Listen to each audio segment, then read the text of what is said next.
এটা কি বেটা, গ্রাম থেকে এসেছে চাচি কুড়াফাতি এবং ব্যাগও নিয়ে এসেছে। বাবা জাস্ট চেও চেও, আসো চাচি আসো। ঘর তো ভালোই বানিয়ে রেখেছো ভাই। বেটা কাটো cake, happy birthday to you. ভাইয়া কেক তো কাটা হয়ে গেছে, এখন খানা খেয়ে চলে যাই। ঠিক বলেছো ভাইয়া, ঘর থেকে হালকা হয়ে এসেছি, খিদে তো আমারও লাগছে। আচ্ছা ঠিক আছে, এখন সবাই খানা খাও। চাচি আপনি খানা খাবেন না? আরে খেয়ে নিবনি খানা, কিসের এত তাড়াতাড়ি? আমি কোথাও যাব না, আপনাদের এখানে 4-5 দিন থেকে যাব। বেটা এইদিকে আসো।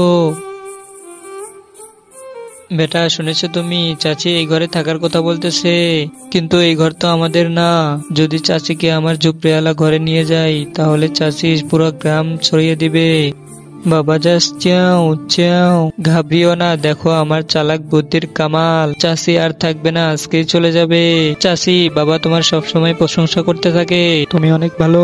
বাবা বলেন পুরো গ্রামের মধ্যে তোমার মতন কেউ নাই। হ্যাঁ হ্যাঁ আমি অনেক ভালো। বাবা এখন বলেন গ্রামের কারো কিছু প্রয়োজন হলে তুমি আগে সাহায্য করো। হ্যাঁ হ্যাঁ এটাই সত্যি। তো চাচি আমাকে 25,000 টাকা দাও, আমার খুব দরকার। টাকা? টাকা তো আমি এখন নিয়ে আসিনি, যদি লাগে তাহলে আমার বাসা থেকে আনতে হবে। আপনি তো যত্নশীল কেয়ারিং। আরে আমি তো মজা করেছি, আমি খানা খেয়ে চলে যাব।